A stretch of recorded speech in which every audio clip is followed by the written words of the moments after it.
Shalom and welcome to another night of Tehillim. This is our second night into the actual book of Tehillim. We had 3 nights where we were doing an introduction. Our introduction went over 3 nights. And last week we had Psalm 1, which looked at the virtues of a righteous man and the ways of the wicked, and ultimately what the virtues of a righteous man will will result in, and what the ways of the wicked will result in, which is pretty straightforward. So, with Psalm 2, now remember that Tehillim, which is the Hebrew word for Psalms, which means praises, is not in chronological order. The book itself is not in chronological order. It is in a vague chronological order, but it is not in chronological order, and this is done on purpose. The book itself is divided into 5 separate books, and these 5 separate books correspond with the 5 books of the Torah. Uh, the book of Psalms is David's seminal work, his diary of a struggle, his love letter to Yahweh, which is also the love letter and the desires and the all the emotions, all the range of emotions that a person who dares to enter into a relationship with the creator of the universe goes through, and all the different travails that mark a person throughout their life. So the book of Psalms is a refuge. It's a daily refuge. It should be a daily refuge for every person, and it's something that the majority of the Shabbat Sedua, the liturgy that we say on Shabbat, and all the High Holy Day liturgies, that is the order of services that we read on the High Holy Days, and the personal prayers, the 3 fixed prayers that we pray throughout the day, and even the Kriyat Shema, the bedtime Shema, is predominantly made up of sayings from David Hamelech's Sefer Tehillim, King David's Book of Psalms. So it is a work that is the backbone of everything that we do in the faith, and somebody who displays a genuine desire to be near to Yahweh Elohim as they go throughout their life is somebody who has the Book of Psalms on high rotation in all of their prayers and the formal times when they come together in gatherings. And it is a book that there's no other book like it. It's very unique among all the books of the scriptures. So without any further ado, let's get into Psalms. We're looking at Psalm chapter 2, and there are 12 verses. And what I like to do in this series is to just break down the verses as we go, which means it can take a little bit of time, but it's time well spent. And the chief resource that I use in this series is the ArtScroll Tanakh series. It's a 2 volume set. Now you can get this in the larger edition or the pocket size edition. It's quite a hefty volume. That's volume 1, and um, it's called Tehillim, a new translation with a commentary anthologized from Talmudic, Midrashic, and rabbinic sources.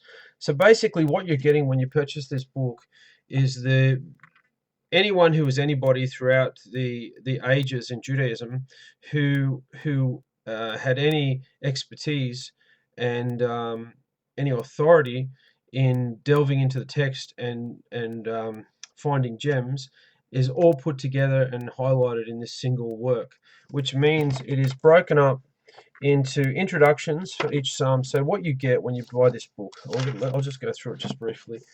That's the introduction to Psalm 5, and so there's a nice little introduction telling you exactly what the book of Psalms is about, or the chapter in the book of Psalms that you're dealing with is about. And then once you go into the preceding pages, you have the Hebrew there over there on my right, and on my left you've got the English translation, and then underneath you've got the breakdown of every phrase or every verse and an explanation from a variety of sages and rabbis throughout the ages. And there are footnotes also at the bottom. This page does have footnotes there as well, and the footnotes on their own are actually, they're interesting enough on their own, to just read these footnotes and you can be sitting in the footnotes for quite a period of time, uh, and there's just enough in those notes to really give you a lot to think about. Now, this is another major source that I use when I go through the Tehillim series, and this is the Tanakh, which is otherwise known as the Old Testament, and that contains the first 5 books of Moses and the writings and the prophets and pretty much everything in the scriptures up to the book of Malachi, from the book of Genesis all the way to the book of Malachi. So um, that's definitely worth getting. Now, I'm live on Facebook. Those of you that are joining me on the Facebook link, try and get along to the Ustream broadcast, which I've put the link up on Facebook, and hop on to the Ustream broadcast, because the Ustream broadcast is a lot stronger signal, and it's less chance of dropping out. And I've already had a dropout with the Facebook live broadcast, so it's not very reliable. The connection here, it's saying your connection is weak, so I encourage people to hop on right now live to the Ustream .tv broadcast if you can hop on. I really encourage it. So, without any further ado, let's get into it. So, chapter 1 of Psalms describes the good fortunes of the righteous and the failures of the wicked. But in doing this, it should raise the question in a student's mind that, okay, so if being wicked brings with it such calamity, then why do the wicked prosper? Why do the wicked continue to prosper? And why do we see people that we perceive as righteous going through so many sufferings? Just again, if you can join me live on the Ustream broadcast, that would be a more solid viewing platform than the live Facebook stream that I've got going on my phone, because it is a very weak signal for some reason, and it does tend to drop out. I'll do my best if it drops out on Facebook to reconnect, but the Ustream.tv broadcast is a lot more robust broadcast signal. All right, so why do the wicked prosper? Well, let's go to Ecclesiastes, the book of Ecclesiastes, chapter 8. Now, if we go to the book of Ecclesiastes, chapter 8, and we look at verse 11 and 12, it says something very interesting. It says, "Because sentence against an evil work is not executed speedily, therefore the heart of the sons of men is fully set in them to do evil. Though a sinner do evil 100 times, and his days be prolonged, yet surely I know that it shall be well with them that fear Elohim, which fear before him." So, basically what that's saying is that, what they're saying is, just because somebody chooses to live a life of following after immediate physical pleasures and chooses a path of wickedness, a path whereby they don't acknowledge Hashem, they don't acknowledge Yahweh Elohim as their sustainer and provider, Yahweh does not necessarily immediately accord judgment to this person. And it is an act of divine mercy that Yahweh allows us to continue to live after we've transgressed or committed a sin or an iniquity in any way. And the idea is that by allowing a person to remain alive after they've committed a sin, as Adam and Hava were allowed to remain alive after they'd committed the sin, even though the serpent in the garden said that you would not surely die, they did die, but the death was a prolonged one. So it's like a form of very slow suicide when a person makes a decision to choose a life where the creator of the universe isn't involved in any way, and you can go to various scales in doing that. Now, the simple reading in Psalm 2 describes the events of King David's own career immediately following his coronation. It says in 2 Samuel, so go to 2 Samuel 5:17, "And when the Philistines heard that they had anointed David over Israel, all the Philistines came up to seek to attack David." Now, why were the Philistines so enthusiastic about taking David down. Well, his um, first thing that he did when he appeared on the scene was to take down their champion Goliath, which was something that they weren't that happy about. But the Philistines, they've always been a nation who, in of themselves, haven't been very strong. And nowhere in the scriptures do we see the Philistines attack Israel without actually having themselves aligned with another enemy nation of Israel. So they always have seemed to have been an enemy that's never been strong enough to actually launch a full frontal assault on the nation of Israel. They always have to team up with other nations. Now, the plain, what is the Pashot? Now, remember, there's the Pardes, which are the various levels of interpretation of the scriptures. And the first level of interpretation is the Pashot, which is the plain meaning of the text. And the Pashot reading is the nations very vigorously wanting to wipe Israel off the map. Now, the Remez, that is the hinted at level of the Pardes in Psalm 2, speaks of the past, present, and future. So it's speaking of David's trials and tribulations, that come upon the heels of him taking the role of second king of Israel. But not only that, it's he had this profound ability to present events in his life in a way that soared above the present boundaries of his time, and he would sing a song of the past, the present in his day, and the future, which I've mentioned many times before. So, but in his day, the brazen Philistines, David detected in them the seeds of Gog and Magog. Now, Gog and Magog is something that's very familiar to people who study eschatology, study end times prophecy, and this is ultimately this great final war that the righteous wage against the sons of darkness. Now, the war of Gog and Magog begins when all 70 nations in the world unite against Israel.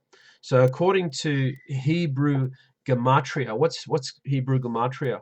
Hebrew gematria is the numerical value of Hebrew letters and words. And when you have Hebrew letters, a given Hebrew letter, like Aleph, it has a numerical value on its own of 1. And when you insert this Hebrew word Aleph into a Hebrew word, the other letters in the alphabet, they have numerical values as well. And when you add these numerical values together, you can glean from this additional meanings and understandings and deeper insights into the text.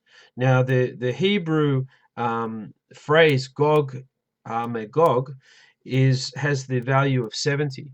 Now, those that are familiar with the Tower of Babel and Yahweh's displeasure with the people making themselves a ziggurat, a very, very tall structure reaching up into the heavenlies, using new technology of their day as an affront to the heavenlies, as if to say that we're a contender and you don't need to tell us what to do anymore. In response to that, Yahweh confused the languages, and in doing that, he confused the builders and the economy of Babel into 70 units. So they and gave them 70 specific languages. So, of the communities of Babel, one morning they would have woken up and there would have been 70 different collections of peoples within the Babel community that spoke unique languages, and they could no longer communicate with one another. And it was quite startling to the people, driving fear into many of them, causing them to disband. And these 70 different compartments of languages within the Babel community, they kind of all went off to their own regions to build their own communities.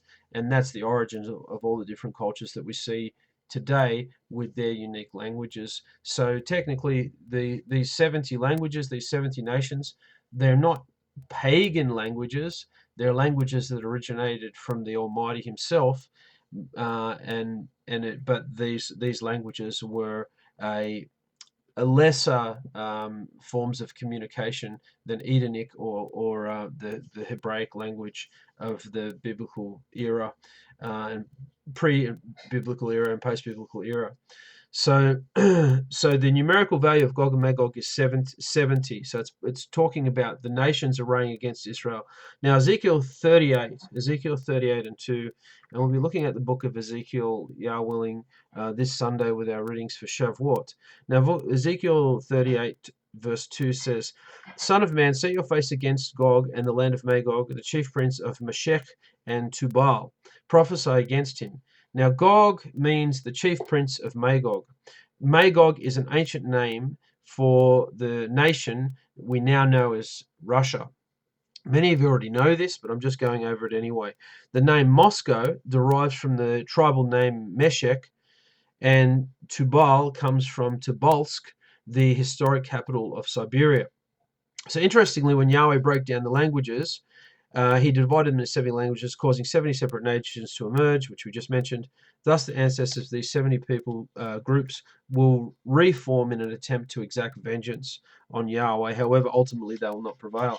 And that's what we see in the book of Revelations. We see a lot of actions by the negative forces as acts of vengeance. The fire that's called down by the beast in the newly built third temple that comes down from heaven and consumes the altar before the people, deceiving them, is revenge over the fire that was called down in Elijah's day, annihilating the prophets of Baal. So we can see that the enemy sets itself up in attempts to not only supplant Yahweh by getting in there first with things that may appear to be what's been prophesied, but also enacting actions of revenge, which ultimately come to no fruition anyway. So it says all the nations in the Talmud, in one of the rabbinic writings in Sota 49b, it says all these nations will suffer internal instability and will be plagued by revolution, audacity, atheism, scandal, and unbridled inflation. Truth will be virtually non-existent and falsehood will prevail. Now we can see that in the surrounding nations that press against Israel in the Middle East. All the nations seem to have internal strife, and they could barely kind of work themselves out of a paper bag. One of the interesting things is with Iran's nuclear might and technology, and them sort of hurtling themselves towards nuclear capability. And it's interesting because this will be the first time in history that a nation who is very much aligned with terrorism has that type of firepower. It's just as likely that they'll press a button and drop the bomb on themselves. So it's not something that I kind of lay awake at night worrying about, because ultimately Ishmael is a madman, and he's at everyone's throats, and everyone's at his throat. So they got their own problems. Very much got their own problems. So Yahweh through Mashiach, through Messiah, will demonstrate his supremacy as never before. As King David writes, yours, Yahweh, is the kingdom, and you are exalted as head above all. 1 Chronicles 29:11. Okay, so now let's get into verse 1 and 2 of Psalm 2. Now I've just lost my connection again. Okay, I've just lost my connection. No, I'm not going to say that it was a good connection and give you guys a tick. Just bear with me here for a second. Let's try it again. Connecting. Okay.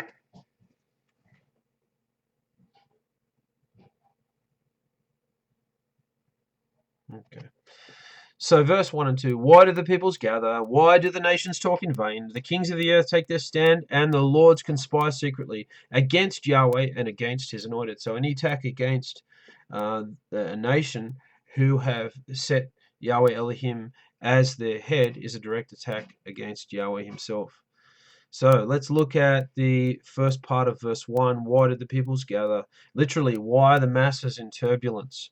And the rabbis liken this gathering of the nations that pit themselves against Yahweh as a box full of locusts that are buzzing around inside a box and trying to shake their way out of the box, and in the process killing themselves. Very very intense imagery. Actually, grasshoppers caged in a box who madly scramble to jump out but fail, according to Midrash Shokotov. So any type of resource that is expended to destroy Israel can be likened to somebody throwing money down a bottomless pit. no matter how much money you throw down this bottomless pit, you're never gonna fill the pit up. It'll just keep going down. And the only advantage that doing this has is bringing condemnation on the person throwing the money in, as an analogy. Um, and ultimately, any nation that actually achieves any type of victory. Here we go. We're back on the Facebook, the live Facebook stream again, and this is our third attempt, and we're back on the third time lucky. So ultimately, any nations that decide to move against Israel will ultimately only find themselves being condemned. Um, in a sense, the atrocities committed by Nazi Germany ultimately enabled Israel to be reborn as a nation in one day, fulfilling Isaiah 66, 7, and 8. So the level of atrocity and success that any nation has or achieves against Israel is is um, is directly proportionate to ends up being directly proportionate to the punishment that they're going to receive. Now, I've just got a message from Tony who's asking me about camping. Yeah, it's not this coming weekend, Tony. It's next weekend, and I'll get back to you. Okay. All right, so let's get back into it. So, why do the peoples gather? Oh yeah, Isaiah 66, 7 and 8. Let's look at that. Now, this is prophesying the birth of the nation in one day after the horrific ordeal of the Holocaust. So it says in Isaiah 66, verse 7 and 8, before she goes into labor, she gives birth. Before the pains come upon her, she delivers a son. Who has ever heard of such a thing? Who has ever seen such a thing? Can a country be born in a day, or a nation be brought forth in a manner? Yet no sooner is Zion in labor than she gives birth to her children. So back in 1948, we saw a point of prophecy come to unveil itself and see fruition, something that just defied logic. And as bleak as things look in Israel, achieving repossession over the Temple Mount and rebuilding the third temple, it will happen just in the same way as the nation of Israel was reborn back in 1948. I mean, this is prior to this. This was a nation without their own army, without their own economy, without their own um, currency or anything like that. And they went through such a severe persecution.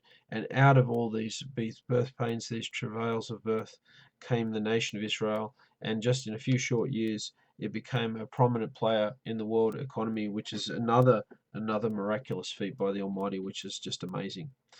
So let's look at it. The nation talks in vain. So why do the peoples gather, and why do the nations talk in vain? When the Philistines gathered to attack the newly crowned David, they spoke with excessive pride. And this is what I was mentioning before about the nation of Philistia. They had some success in routing Saul. So after the death of Saul and their successful battle that they waged against him, having allied themselves with another bunch of nations, they thought, well, we did it once. We took down the first king of Israel. Let's move to take down the other one very swiftly. Now, the Hebrew word for talk in this verse, why do the nations talk, is also means ponder. Therefore, on a deeper level, the verse means the nations think or meditate over worthless plans. There's nothing more futile than meditating on something in vain. And this is what the nations were essentially doing by thinking that they could attack the nation of Israel just after King David had been crowned, and overthrow him, and have a successful war. The kings of the earth take their stand. Throughout the scripture, there is no mention of the Philistines kings doing battle with Israel, only captains. The lowly officers of Philistia had an inflated view of themselves, and they could only attack Israel if they allied themselves with the monarchs of other nations. One can see a similar pattern in the allied Arab forces arraying themselves against Israel in the Six-Day War. Now, what happened in the Six-Day War? Well, let's look at some of the statistics. The Six-Day War was a war that lasted 6 days, hence the name. And we have Egypt, we have Syria, we have Jordan, and we have Iraq, all joining forces and moving against Israel with a collective strength, all these nations, of 280,000 troops and 812 combat aircraft, moving against Israel had 264,000 troops and a measly 197 combat aircraft, and they lost. So don't ever think that the miraculous battles of the Old Testament are ever just confined to those eras. They have there's the Yom Kippur War and there's the Six Day War. These are battles that were miraculous victories for the nation of Israel, and this is one of the reasons we know that they're miraculous battles, is because up until very recently, the Six Day War and the Yom Kippur War were never studied at West Point University in America, the military college over there, much to the disapproval of a lot of Jewish recruits. And ultimately, it came down to one Jewish recruit fronting and centering in front of one of the chief military deans of the academy and wanting to know why these battles aren't on any of the curriculum. And the unofficial response was that Israel should not have logically been able to win these wars. We don't know how they did it, so there's no point studying them. To which the Jew that asked him wasn't very orthodox. From then on, became orthodox after that encounter and that explanation that he was given, which is pretty interesting. So why do the nations take their stand? The stand implies a forceful, uncompromising stance or an entrenched, challenged by an alliance of kings. The enemy will try to look threatening to cause Israel to back down. Now, this is the key. The more threatening a person will try and look, 9 times out of 10, the person hasn't got the goods to actually back it up. And we see this in modern day, Israel sort of sitting there, this little sliver of land, but really packing a wallop with its military and its arsenal, its technology, and all the other nations carrying on and doing all sorts of demonstrations and burning Israeli flags and walking over Israeli and American flags and training their kids from such a young age and indoctrinating them basically for war. You've probably seen the photos of the Palestinian babies and children's being laid down on Palestinian flags with grenades and automatic weapons around them, and horrific sort of imagery like that. And Israel kind of just sits there and minds their own business. And whenever there's some sort of assault, they seem to be able to repel it quite effectively. The evil inclination is a weak thread to those who do not give in to it, but to those who do, it becomes an immovable mountain. King David gave no credence to the size of his opponent.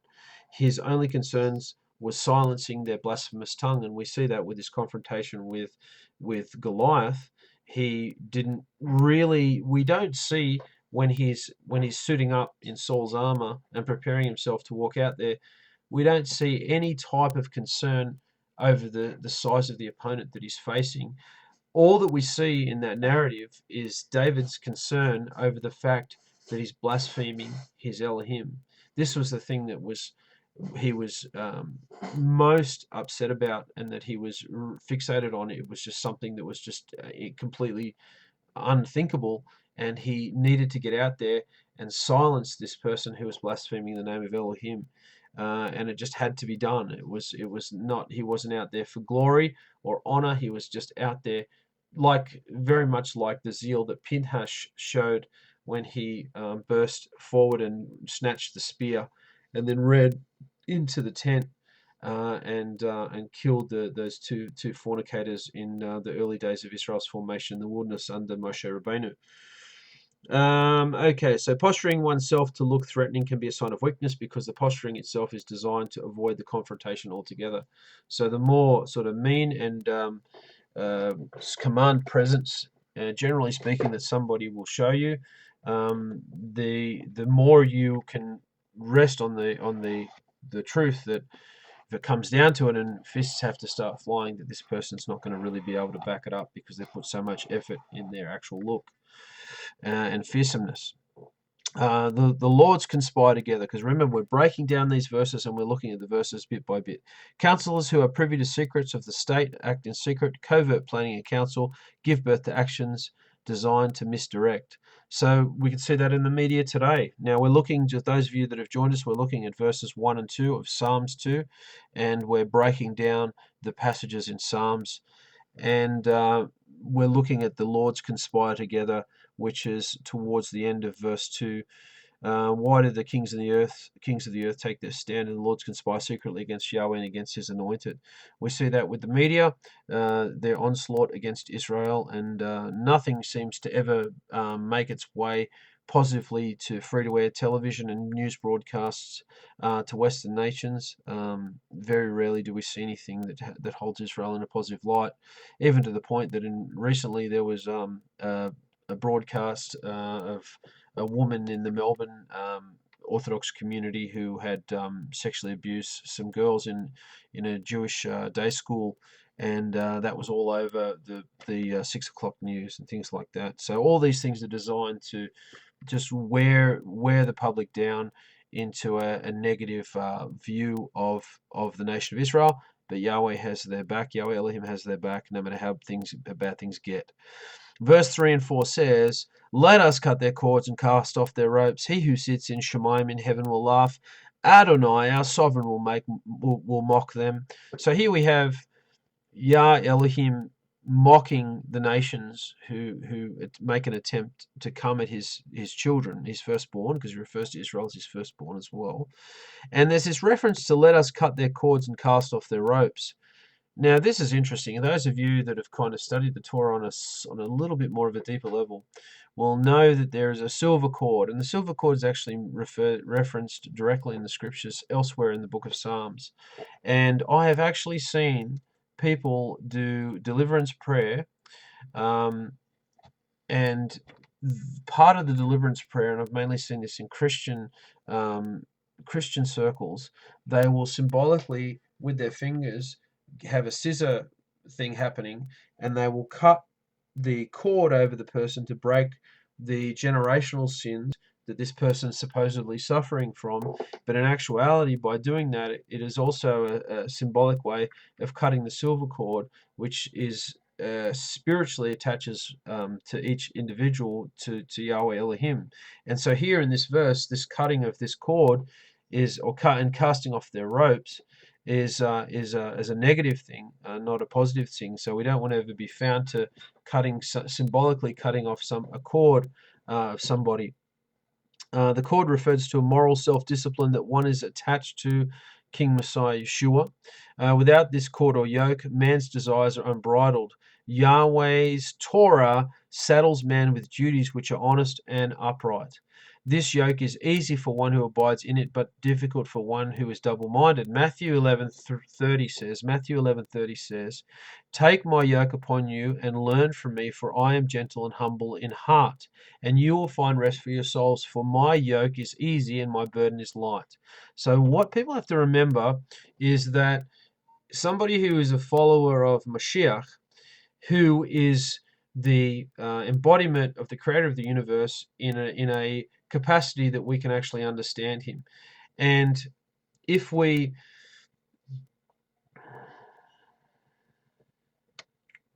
just lost my train of thought there. For my yoke is easy and my burden is light. Yeah. So what we've got to realize is that there is a yoke. So when we follow him, it's not a free ticket to just do nothing and place all our faith in Messiah and say, okay, well, I believe in the Messiah, I believe in Yeshua now. There's nothing that I have to do except have an intellectual belief in his death and his resurrection. Nothing could be further from the truth. What then lays ahead of a person who embraces Messiah is much work and toil. In that somebody who gets into a relationship, when somebody meets somebody that they want to marry, then there's work and toil that is required for that relationship to actually work. You don't just fall in love with somebody, get married, and then all of a sudden live happily ever after without actually putting in any work. And so the same is true when somebody comes into a relationship with the Almighty through King Messiah Yeshua. Okay, so he who sits in heaven will laugh. Adonai will mock them. In contrast to kings who have to stand, Yahweh merely sits and watches. During his watch, Elohim meditates on how comical their futile plans and actions are. Any reference to the Almighty sitting means it is a matter that he is permanently settled on. That's interesting. Whatever it is, he is unchanging, and this unchanging view endures forever and ever. So you can imagine his dialogue with Moshe Rabbeinu going into the Promised Land. Yahweh's position on that is that he was sitting. I just want to do a shout out to Jim Daly. He's just joined the broadcast and he's just sent me a message. I'll have a look at that message in a sec, Jim, and get back to you. Yeah, has been a long time. We should catch up. I heard you went to Mr. Pride's funeral the other day, and I understand Trevor did a very moving eulogy. And my father was up there, and he said you were there. So yeah, I'll catch up with you soon, Jim. All right, let's get back into it. So verse 5 and 6 of Psalm 2. Then he will speak to them in his anger, and in his fury will terrify them. I myself have anointed my king upon Zion, my holy mountain. Then, okay, let's look at the word then. This is how we're going to break it down. We're going to break it down bit by bit, piece by piece.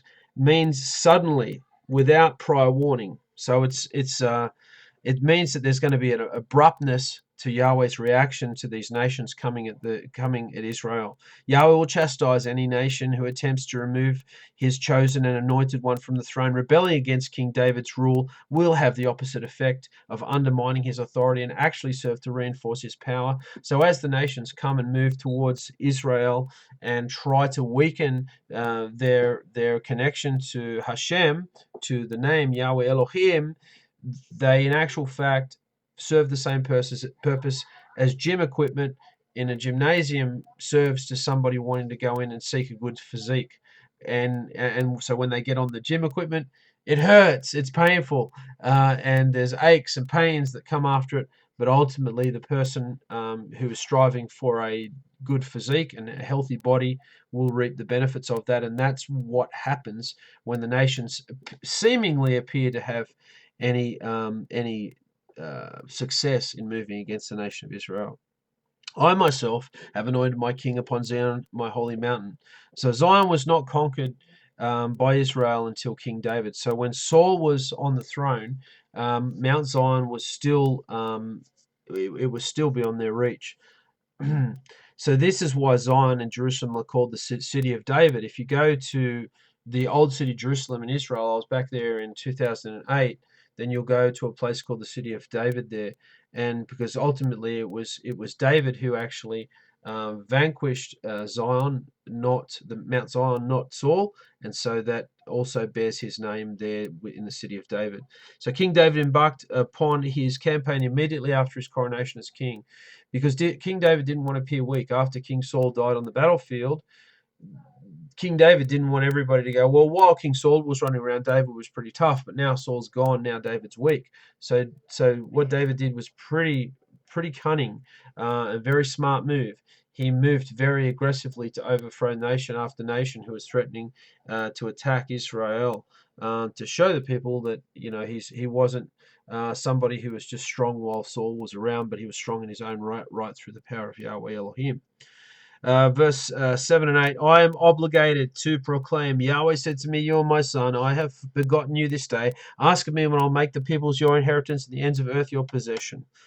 I am obligated to proclaim. Let's look at that. David now commences his response by indicating that it is a set ritual or custom to make his ensuing declaration.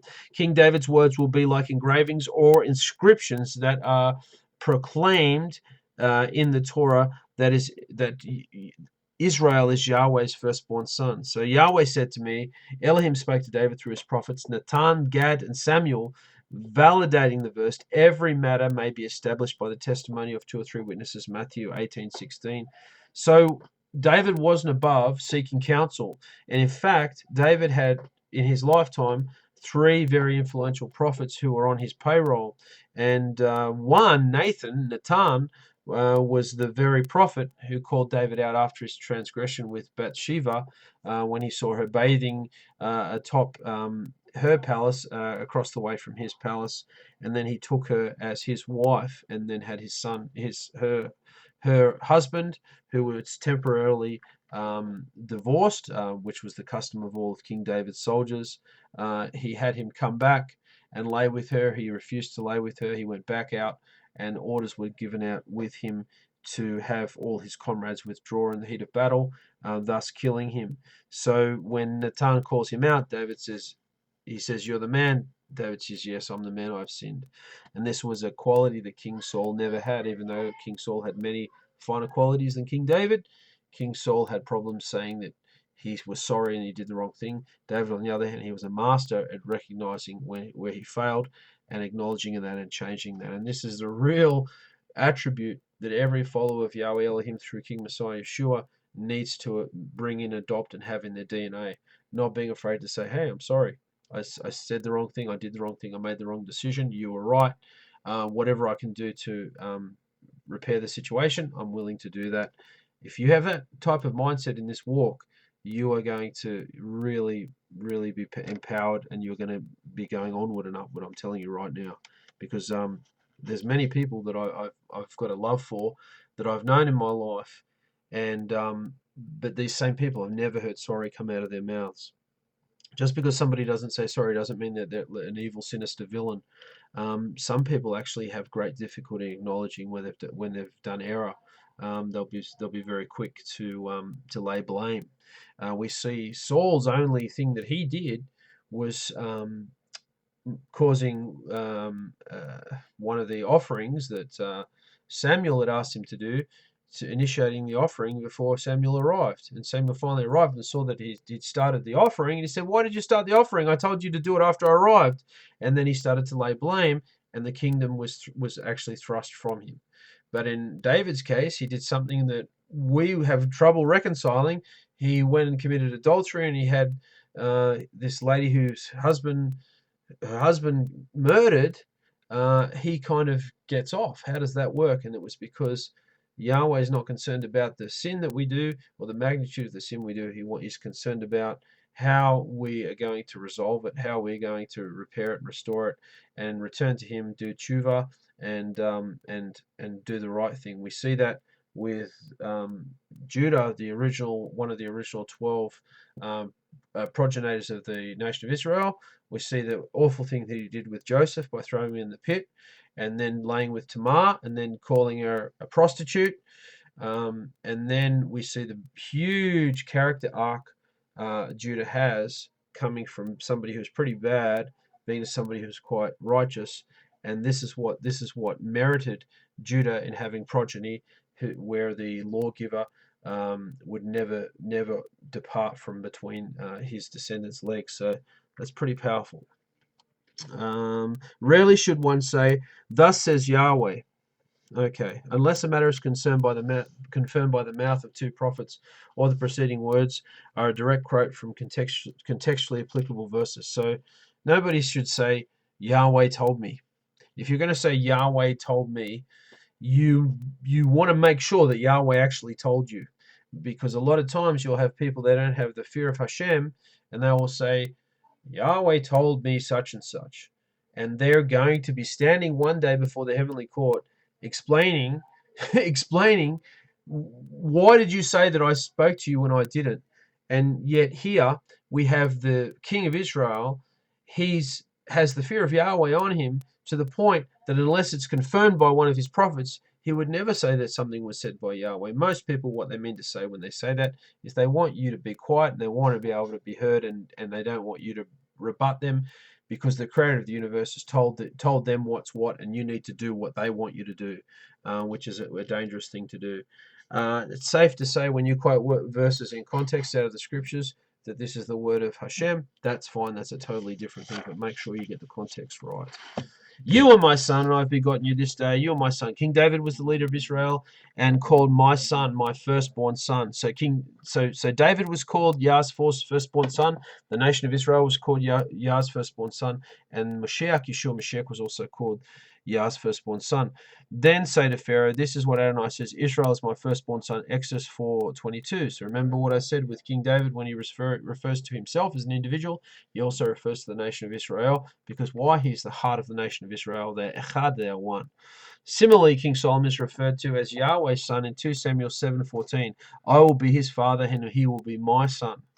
This reference to my son in verse 7 is also the first obvious signpost that points to the Messiah. The comparison to Messiah is made by Rabbi Shaul, the Apostle Paul, where he says in Acts 13:32 and 33, we tell you the good news. What Elohim promised your fathers, he has fulfilled for us, their children, by raising up Yeshua, as it is written in the second psalm, you are my son, today I have become your father. Acts 13:32 and 33. True to form, David is able to express present, past, future in a single phrase. So what does that mean again? That means that he's able to relay something that's happening in his present life and also hark back to events in the past and also point to events in the future. So he is, and how can I explain that another way? In the book of Psalms, there's a reference to Yeshua's to his garments being divided underneath him. And people will often say, well, this is talking about Yeshua's crucifixion. Yes, it's talking about that, but it's also talking about David's garments being divided when he fled from the palace in Jerusalem, fleeing from his son Absalom. It's also referring to Esther, who went before the king in the book of Esther, in the Purim story, and all the handmaidens of Esther went and divided her garments, thinking that the king's not going to point his scepter at her, and she's going to come to him unannounced, and she's going to be dead. And she wasn't. Baruch Hashem, she saved the nation of Israel. So this is what David constantly does. All right. For Yahweh so loved the world that he gave his only begotten son, John 3:16. So there's another reference to Yeshua being referred to as the only begotten son, which he also refers to as the nation, to David and to King Solomon, which we just found there. Messiah Yeshua presents a perfect Israel, an Israel that has never transgressed. So when Israel are on their game, when the nation of Israel are on their game, they're perfectly personifying the character and nature of Messiah. This is why Shaul said, imitate me as I imitate Messiah. Don't imitate him where he doesn't. He's basically saying when he does something that he shouldn't be doing, but when he's imitating Messiah, we should also imitate him who is imitating Messiah. As for me, in other words, pray to Yahweh whenever you go out to fight your enemies, as a father customarily bequeaths possessions to his children. Yahweh need only be asked, and whether it is a victory in battle, it will be granted. And I will make the peoples your inheritance. The world and its entire inhabitants belongs to Yahweh Elohim. No seed takes to any soil, and none receive their next breath without the permission of the Almighty. That's something that you always bear in mind, that nothing can actually happen, whether good or bad, unless it has a sign-off by the creator of the universe himself. And we see that in the book of Job. Hasatan comes before Yahweh Elohim. Yahweh Elohim asked the accuser Hasatan, what are you doing? I've been walking to and fro across the earth like a savage lion, looking to see whose souls I can take. And he says, what happens? Yahweh makes the confrontation to Hasatan, and he says, have you considered my servant Job? And then the story ensues with Hasatan being able to lay trials and tribulations on Job one after the other of quite horrendous enormity. And then we see Job, a righteous man, prevail, and Hasatan, the accuser, slowly disappears from the narrative, embarrassed with his head between his legs, kind of walking away. If you can walk away with your head between your legs, I guess you can. I meant to say tail between his legs. Okay, so ask for me. In other words, pray to Yahweh wherever you go and fight. So what does Yehuda mean? Jew mean? Yehudi? It means praises that go up first before Yahweh. So they go up and they praise Yahweh Elohim even before the event, as if the event has already happened in their favor. That's pretty awesome faith. Verse 9 and 10, you will smash them with a rod of iron, shatter them like an earthen vessel. And now, O kings, be wise, be disciplined, O judges of the earth. So smash them with a rod of iron and shatter them like an earthen vessel. Let's look at that. Yahweh will break apart King David's enemies and smash them into fragments. The bow will be akin to a great sword swung with immense power. The blow will be akin to a great sword swung with immense power. Their bodies will be scattered like fine shards of earthenware. And now, knowing that Yahweh has this immense power, listen carefully. O kings, be wise, be disciplined, O judges of the earth. Relent, you kings of the earth, from conspiring to cut Israel off from Yahweh's yoke or cord of righteousness. Submit to self-discipline and abide in my Torah, abide in my law. This is the problem, see. If the nations of Israel sat down, if the nations that were opposed to Israel sat down and studied the Torah properly, they would find that there is a verse that says, my house of prayer, my Beit HaMikdash, my holy temple, will be a holy temple for all nations, not just the nation of Israel, all nations. So if the nations that throughout the centuries have tried to hamstring Israel, cut them down, would actually study the works that they study, the scriptures, the Tanakh, they would realize that if they actually bless the nation of Israel, they'll in turn reap many blessings themselves. And we see this quite obviously in the book of Genesis, that anybody who blesses Abraham's descendants, they too will also be blessed. Verse 11 and 12, serve Yahweh in awe and rejoice with trembling, yearn for purity, lest he grow wrathful, and your way be doomed. In a brief moment his anger will blaze. Praises for those who trust in him. Serve Yahweh in all. Let's look at that. Now, not only should the kings of the earth abandon their evil plans, they should serve Yahweh with fear. What does that mean, serving him with fear? Aren't we meant to love him? It means a reverential awe of the king to the point where one trembles. Now, where I work, we had a big director come around very recently with his entourage. Of cronies to speak with all the plebs in the various sections, and he came to our section, and I had to speak with him and actually tell him about what our section does, introduce myself and other members of the staff. And I can tell you it was quite nerve-wracking. And this is the head director of our organization, and I thought to myself after the little encounter, which went quite well, I thought I was literally trembling in my voice when I was talking to this guy, and this guy is just a human being. He's flesh and blood like us. So how much more would I be trembling in the presence of the creator of the universe when I draw on the courage to sit down and actively commune with him in prayer and conversation. So that's the type of fear that we should have, not like a fear that, oh my goodness, don't have a Bible in your home or pray. It's too scary. It's this reverential awe and dread of the king that should cause some sort of trembling as you begin to internalize on an emotional level the reality of who you're actually standing before and actually trying to address. Rejoice with trembling, and that's in this verse 12. Verse 11, serve Yahweh in awe and rejoice with trembling. How do you rejoice trembling? Usually you're trembling, that's when you're scared, when you're very far from rejoicing about something. But here it's saying rejoice with trembling. This is the key. Be happy with this wise resolution, but not overly so. Do not celebrate to the extent that you become puffed up and overconfident. Moving away from trembling in the midst of rejoicing can lead to arrogance and an inflated view of oneself, but trembling must not overshadow joy. So the trembling that we should have is a trembling to remind us not to become too puffed up and too full of ourselves, but allow us to always be grounded in the reality that even though we've experienced some success with the Almighty in our lives, that we should never look down on anyone or feel inflated or puffed up, but we should always humble ourselves and always have a mindset that we stand before the Creator in a 50-50 situation, so that anything we do could tip the scale in our favor, and we'll be eternally blessed, or tip the scale in our disfavor and cause eternal curses. So we shouldn't be, oh yeah, I'm very confident that I'm saved, that I'm just walking around going hoo, hoo, hoo, or go to the point where we walk around and go, oh, I'm not going to be saved, I'm not going to be saved, oh, I'm terrible, I'm terrible. The best mindset to have is a mid-range mindset, especially before you go in prayer. You're meant to have a 50-50 perspective. You go say, well, I've done this that's bad, I've done this that's good. I want to come before the Almighty, and I want to do whatever I can in my prayer to please Him in my prayer, have a good prayer, and tip the scales just in my favor. And if we can keep that mindset and maintain that equilibrium, we'll do well.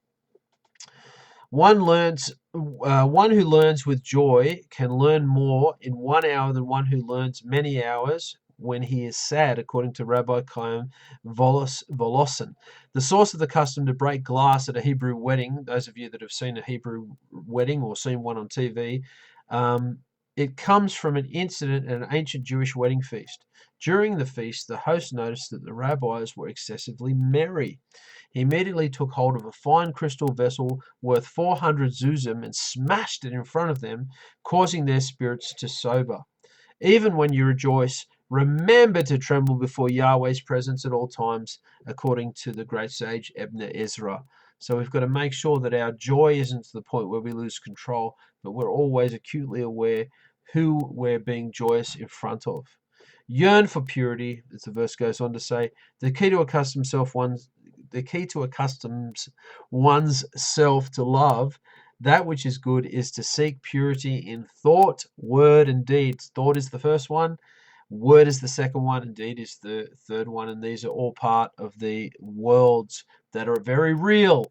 The world of thought is no more less real than the world of physicality, which decays and rots and where the moth eats. So we've got to make sure we get the victory in the mind, keep the victory in the mind, get the victory with speech, maintain it, and keep the victory, get the victory, and keep the victory in actions, and we will be echad in ourselves. We don't want to be walking around portraying ourselves as somebody else that inwardly we're not. It's not going to do you any favors. You're not going to sleep well, and it's not going to do anyone else any favors either. The Talmud says that if one encounter a challenge by the evil inclination, drag your evil inclination that flares up against you and is pulling you to do misdeeds to the house of study. In other words, that means get down and sit there and study the word of Hashem, study the Tanakh, study the writings of the Nazarenes, study the rabbinic writings, do whatever you can to immerse your mind and your brain in contemplating the Torah. Remember, anything less than 2 hours study of the Torah a day means that your inclination appears to you as a mighty mountain, as a raging inferno, as a lion, or whatever you want, a big monster. I don't know. So you've really got to begin to develop a routine where you study the Torah in a structured way every day. You're not just kind of, oh, I've got a bit of spare time, I'll read the scriptures. You've got this set as a pillar in time, and it's as important as your meals that you have throughout the given day or anything that you might do for income. So you've got to plan your day. As an Israelite must stimulate himself to acquire purity of heart.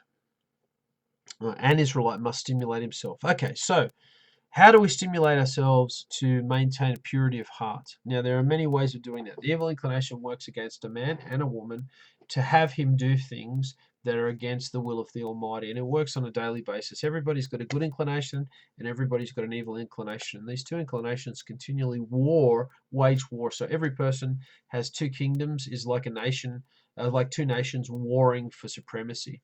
So even the Messiah, we know, had an evil inclination. That's why Hasatan tried to tempt him in the wilderness, because he had a dormant evil inclination there, and he was trying to push him to entertain that evil inclination. Remember, the enemy can do nothing but have you form a weapon against yourself, because no weapon that he forms can prevail against you.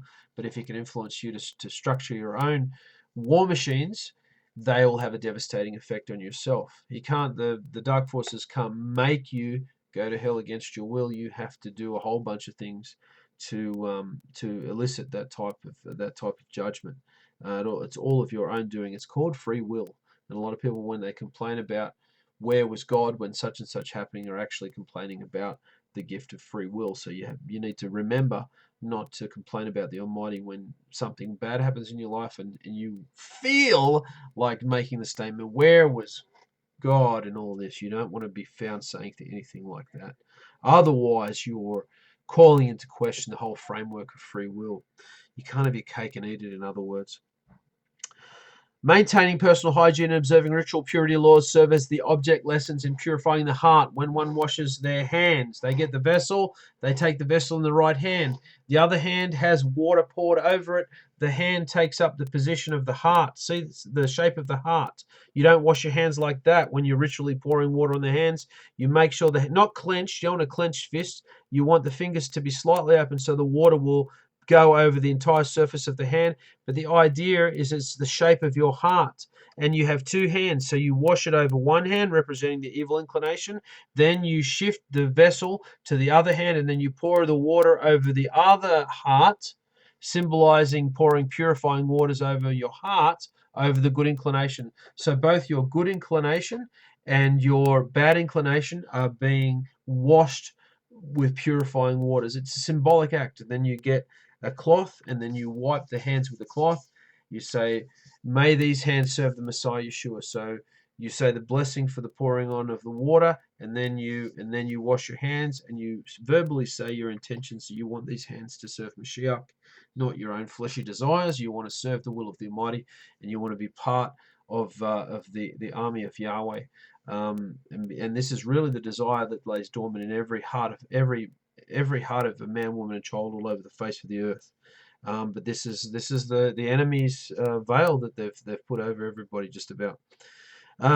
If one reads Psalms with the same mindset as reading laws of water immersion, the reading will take on a similar purifying effect to the soul. So what this commentary is saying about Psalm, not just Psalm 2, but Psalms in general, is that when somebody looks to study the words in such a way that you're seeing it as a privilege, you're really wanting to have a deeper understanding of what you're reading, and that you're choosing to read the text at a time that you have designated to do so. It's not just, oh, I've got a bit of spare time, I might read the Bible. When you and you might even choose a place in the house that's acceptable to read, like a cozy place, a study. You're not reading it in a dump, or in the toilet, but some people do. You're even dressed nice. You've maybe had a shower. You're really showing the Almighty that when you pick up and read His Word, that you're rendering it the respect that it deserves. You're not looking at it as just poetry or something that's nice. You want to make sure that you're giving it, you want to get really into it. Then you will say a blessing before you do the reading. You'll do the reading, and then you'll study it, and then you'll say it, and maybe read commentaries or discuss it with friends, and then you'll finish the study session with another blessing. And so you're hedging in what you're doing with it, with an acknowledgement, so you're separating it from normal time. Lest he grow wrathful, Yahweh is slow to anger, but when his anger is kindled, it is unmatched in its ferocity and its exactness. Numbers 11:1 says, and when the people complained, it displeased Yahweh, and Yahweh heard it, and his anger was kindled, and a fire of Yahweh burnt among them and consumed them that were in the utmost parts of the camp. So Yahweh is slow to anger, but when his wrath has been kindled, it is like nothing else, nothing that you've ever seen on earth. And it's something that those who see it and aren't direct victims of his wrath, it's very much a blessing for them, because they can sort of see, wow, when Ananias and Sapphira came before Kepha in the book of Acts, pledging that they'd given a sum of money to the congregation that they hadn't, and then they both died, the rest of the congregation trembled with fear and dread. And so it made people, their deaths, in a way, made more of an awe and a dread and a trembling of Hashem to come through the camp, and pretty much made everybody sort of want to pick their socks up. And the fact that it happened in the way that they did, just, every attendance shot up after that. You would think attendance would fall after two people had actually died directly from an act of the Ruach HaKodesh, the Holy Spirit, but in actual fact, attendance shot up because people went, wow, this is real. This is real. Praises for those who trust in him. In that moment, Yahweh's anger erupts against the wicked, and good fortunes and praises for those who trust in him will be evident to all. And that's it, ladies and gentlemen. That is the end of our study into Psalm 2. We've done Psalm 1 and Psalm 2. We have 148 Psalms more to go. And just rehashing, Psalm 1 looks at the good fortunes of the righteous and the failure of the wicked. And Psalm 1 and Psalm 2 concentrates on focusing on Yahweh's enemies, and in vain do they assemble and come at his people. So take heart, even though you might find that you're surrounded by a myriad of people who want to take you down. Yahweh Elohim is the biggest fish in the pond, there's no bigger. And when you've got him backing you up, no matter how bleak it looks, he's always going to have the victory. And it's just whether we want to be on the winning team or not. That's what it all comes down to. No matter what happens, it's our choice whether we want to be on the winning team or the losing team. And I, for one, I'm sick of being on the losing team, so I want to be on the winning team. And I know what kind of person I am, and I know what background that I've had, and the fact that Yahweh Elohim has shown mercy on me and allowed me come to the position in my life where I want to start to take things seriously that concern him. It should be an example to everybody and all my friends that I used to know at school and after school and in my band days, that no matter who you are or what background or walk of life you've come from, that if you want to know, then the information is there. Just make sure when you stand before the heavenly court that your whole philosophy on life wasn't read on the inside of a beer cap or the back of a Twisties packet. You want to make sure, okay, what happens after death? Well, if you want to find out what happens after death, you ain't going to find that, looking a casual flick through the Message Bible in the hotel room near your chest of drawers near the bed. So you've got to have some effort. Nobody's going to be convinced of somebody looking for gold who's lying on a beach with a plastic spade, who leans over their towel every 5 minutes and just digs a little bit of sand to the side. If you're going to convince people you're really looking for gold, then you're going to get all the gear and you're going to go to places in Australia that gold has actually been found, and you're going to be digging holes and doing all sorts of stuff. So you want to do that. You want to also do that with the Almighty. Thank you very much for joining me tonight for another little study broadcast. Our live stream is continued. I want to thank co-boss Gelden Hayes. He's just been on the broadcast and it's just dropped out. And I want to thank Jim Daly for also being on the broadcast, one of my old schoolmates. And I've got a couple of messages to view. Also, I want to thank those of you that have been on Ustream. I've currently got 2 viewers on Ustream as well. I'm going to record this little video and I'll have it up on Ustream on YouTube at some point, and you can have a watch of it again and see if there's anything that you might have missed, or if you've had a dropout or anything like that. You can watch the video without any dropouts. So listen, Shavuot is on Sunday. Hopefully see you all. Those of you that come to service, please come this Shabbat. We're going to have a great Shabbat service, Yah willing, and we're going to have a great Shavuot service on Sunday. I want to do a shout out to Mark as well, and his mum Sheila, who joined the broadcast tonight, and they've been watching the video. I hope you got something out tonight. I want to do a shout out to Susanna, whose house I usually broadcast from, and I'll hopefully get there next week. Susanna will broadcast from your place again.